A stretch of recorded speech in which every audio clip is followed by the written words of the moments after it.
chères auditrices, chers auditeurs, nous avons l'honneur et l'immense plaisir vraiment d'avoir sur ce plateau Pape Diouf. C'est une première ici à Radio Galère.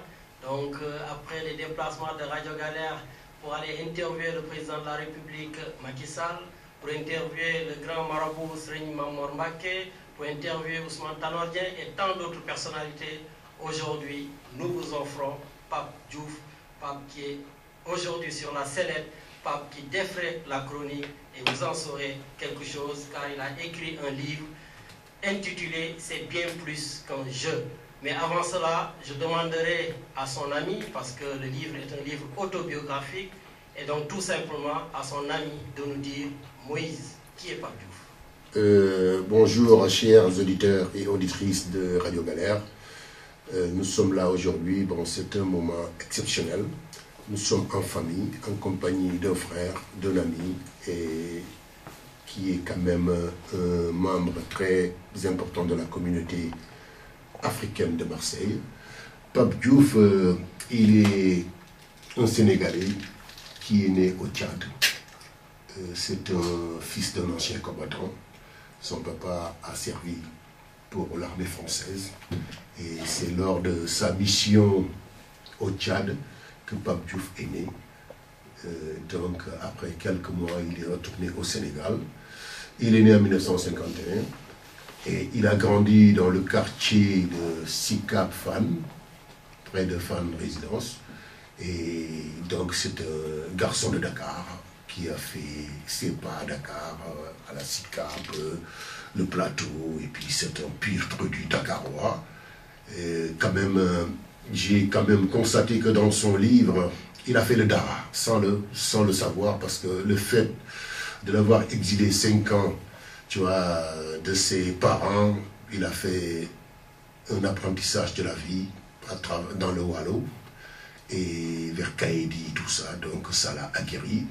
Donc Pape Diouf est revenu à Dakar et c'est à 18 ans qu'il est venu en France parce que le papa, qui était le porte-drapeau de l'armée française, était un proche de De Gaulle.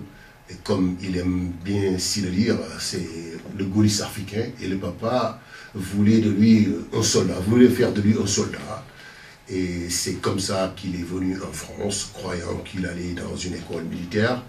Il s'est retrouvé dans une situation où il devait faire l'armée. Je pense que c'est à partir de là-bas que l'homme a commencé à se révéler. Et puis il a fait la poste, comme il l'a si bien dans son livre. Et après, il s'est dit, bon, dans la vie, bon, il faut s'améliorer.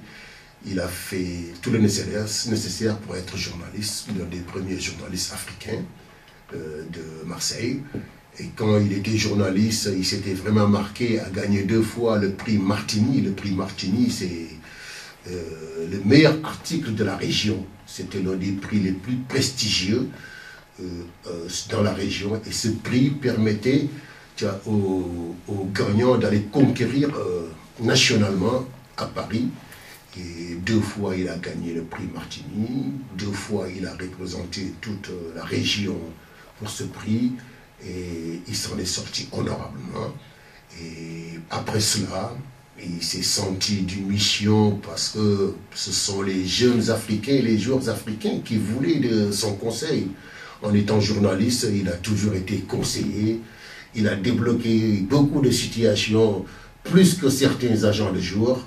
Je pense que c'est l'appel des joueurs africains qui l'ont poussé à ce métier d'agent de joueur, qui n'est pas aussi facile qu'on le pense. Et il s'en est quand même bien sorti. Il a su créer son entreprise, reconnue en France. Il a managé de très grands joueurs, tels que Didier Drogba et tant d'autres, les Bernard Lama, Basile Boli, Abedi Pelé, Marcel Desailly. Je pense que quelqu'un qui a dirigé toutes ces personnalités du football quand même a quand même vu, tu vois, et entendu des choses qui peuvent toujours être utiles pour les générations futures. Donc Pape Diouf, après avoir accompli sa mission dans le cadre de management des joueurs et d'agents de joueurs, est venu dans d'autres orientations qui ne sont autres que son parcours jusqu'à être président de l'Olympique de Marseille. Et vous savez, l'Olympique de Marseille est l'un des clubs les plus suivis en France et l'un des clubs les plus supportés en dehors de la France.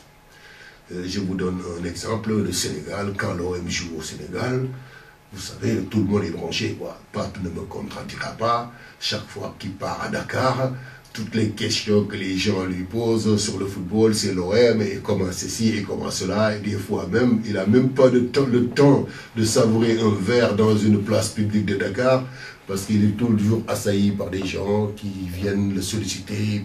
C'est un plaisir, quoi.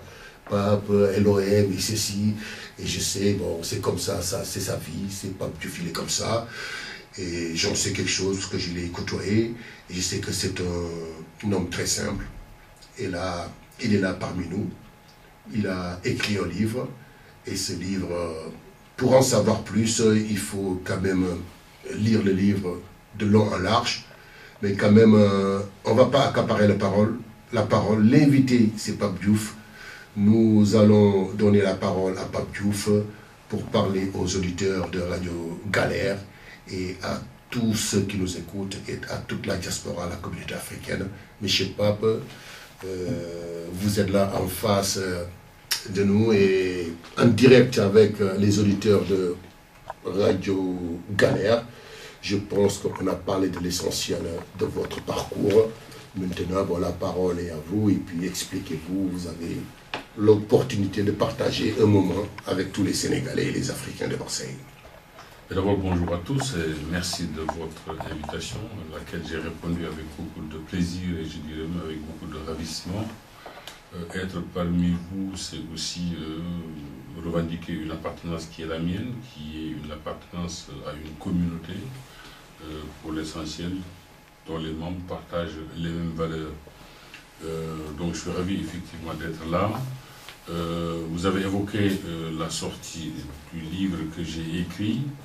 Un livre qui se veut d'abord comme une autobiographie, c'est-à-dire un livre qui relate tout un parcours, depuis l'enfance, en passant par l'adolescence, en évoquant aussi les métiers, les différents métiers que j'ai exercés, dont celui de journaliste, dont celui d'agent. J'ai aussi, à travers, je dirais, ce parcours, donné mon sentiment sur ces différents métiers, ce que j'en pensais, la philosophie que j'en avais tirée. Jusqu'à effectivement ce passage à l'Olympique de Marseille, dont j'ai été dans un premier temps le manager général avant d'en être le président. Évidemment, une précision s'impose tout de suite. Ce n'est pas, si vous voulez, un pamphlet que j'ai écrit, ce n'est pas non plus un livre qui servirait de régler des comptes, puisque je n'ai pas de compte à régler avec qui que ce soit. C'est simplement, disons, un livre non pas suscité par ma volonté, mais plutôt par celle de l'éditeur. Ce livre édité aux éditions Grasset a été d'abord donc la volonté de cet éditeur, lequel, j'allais dire, a bien tout fait pendant plus de 2 mois pour me convaincre d'accepter de parler de ce parcours. Pour ma part, sans faire preuve, je dirais, de fausse modestie, je ne trouvais pas forcément un intérêt à me raconter, je n'avais pas trouvé tout à fait un intérêt à parler un peu de toute cette expérience que j'ai acquise, mais il faut croire qu'ils ont été assez persuasifs, d'autant plus qu'à un moment donné, je me suis quand même posé la question que si la maison Grasset, qui est une des maisons d'édition les plus prestigieuses en France et en Europe, souhaitait que je couche sur un papier cette expérience-là, je n'avais peut-être plus qu'à obtempérer ce que j'ai fait. Donc voilà, il est vrai maintenant que on sait que l'Olympique de Marseille est une formidable caisse de résonance et que la plupart des observateurs et des commentateurs ont souhaité, par choix, je dirais, un peu subjectif, s'arrêter d'abord sur les lignes que j'ai consacrées à l'Olympique de Marseille. Mais à ces observateurs et commentateurs, j'ai dit que si ils pouvaient me donner la recette que je puisse faire une autobiographie sans parler de l'Olympique de Marseille, et qu'ils me la donnent. Je pense qu'à un moment donné, il faut donc être sérieux. Je n'ai pas une fois encore écrit un pamphlet. Il n'en demeure pas moins que j'ai évoqué les situations les plus importantes